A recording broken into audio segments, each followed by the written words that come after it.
Your belief is, जर तुमच्याबद्दल कोणाचं मत निगेटिव्ह आहे किंवा कोणाचं मत पॉझिटिव्ह आहे, निगेटिव्ह मत जर कंटिन्यू निगेटिव्ह ऐकलं तर निगेटिव्ह मत होईल आणि कंटिन्यू पॉझिटिव्ह ऐकलं तर पण निगेटिव्ह मत होतं, पण जास्त पॉझिटिव्ह ऐकलं तर ते मत पॉझिटिव्ह होऊ शकतं. असंच एक छोटीशी मुलगी तिने पेपरमध्ये फोटो पाहिला आणि वडिलांना विचारलं, पप्पा हे अमेरिकन प्रेसिडेंट अब्राहम लिंकन कसे व्यक्तिमत्व आहे? ते म्हणाले, बेटा एवढे काही दिसायला खास नाही आहेत ते. म्हणजे कसे आहेत म्हणल्यावर ते दिसायला ऍक्च्युली असेच होते ना, बघा खास आहेत का? नाही म्हणले. त्यानंतर वर्तमानात काही दिवसांनी वर्तमान काही चांगलं छापून आलं. मग तिने वाचलं, चांगलं वाटलं तिला. ती कन्फ्यूज झाली. ती म्हणे, पप्पा मला कशाला भेटायचं हट्ट केला. आणि ते वडील पण तिथं कनेक्टेड होते, तर तिने अपॉइंटमेंट फिक्स केली. मुलगी भेटायला गेली. हात जोडल्यानंतर अब्राहम लिंकननी तिला जवळ बोलावून घेतलं. तिच्या डोक्यावर हात फिरवला. तिला आपल्या मांडीवर बसवलं आणि तिच्यासोबत स्माईल करून बोलत होते. तिच्याबद्दल विचारत होते. आणि त्यानंतर त्या मुलीने बाहेरून पप्पांना बोलवलं आणि म्हणली, पप्पा आत या लवकर. तुम्ही विचारत होते ना, मी तुम्हाला विचारलं होतं ना की कसे आहेत. माझ्या आयुष्यात मी आतापर्यंत एवढ्या सुंदर व्यक्तीला कधीच नाही भेटले, एवढे सुंदर आहेत.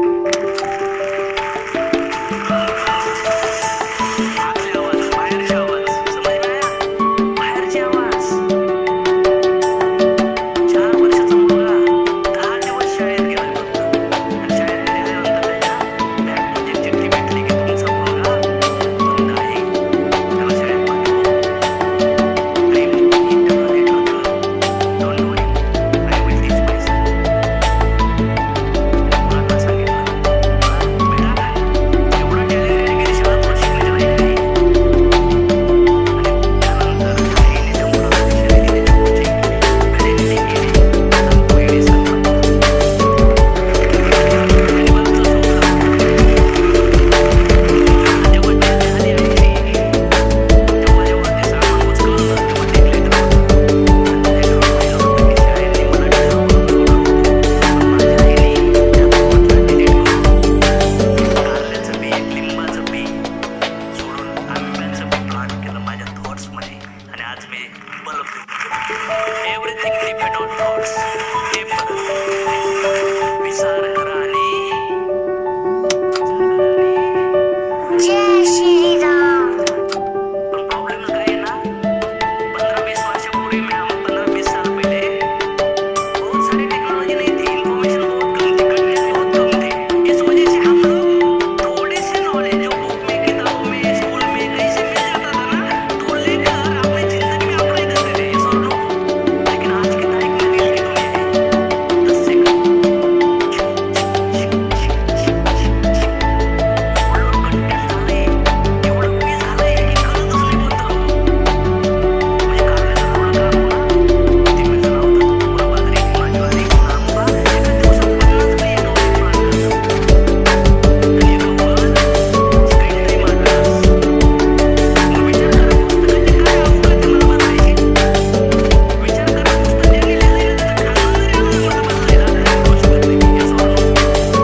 मी बुक्स पण नाही करू शकत. कुछ नहीं कर सकते. पण God is the greatest source of action. Henry Ford सकाळ सकाळ त्याचा ऑडिटर, जे ऑडिट रिपोर्ट करतात त्याचा मॅनेजर हेनरी फोर्डकर आला आणि म्हणला, लास्ट इयरचा ऑडिट रिपोर्ट एकदम जबरदस्त आहे, जबरदस्त रिपोर्ट आहे. आणि मी विश्वास देतो, मला विश्वास आहे की ह्या वर्षी पण आपला सेल फार हायर लेवलला असणार आहे. जबरदस्त ऑडिट रिपोर्ट असणार. पण एक व्यक्ती सोडून जे कोपऱ्यात बसलाय ना, खुर्चीवर बसून टेबलवर पाय करून बसलाय, ते सोडून त्याचा काहीच परफॉर्मन्स नाही. की तुम्ही तुमचे पैसे वेस्ट करा त्यामुळे सगळ्यात मोठं पॅकेज झाला. ते म्हणले,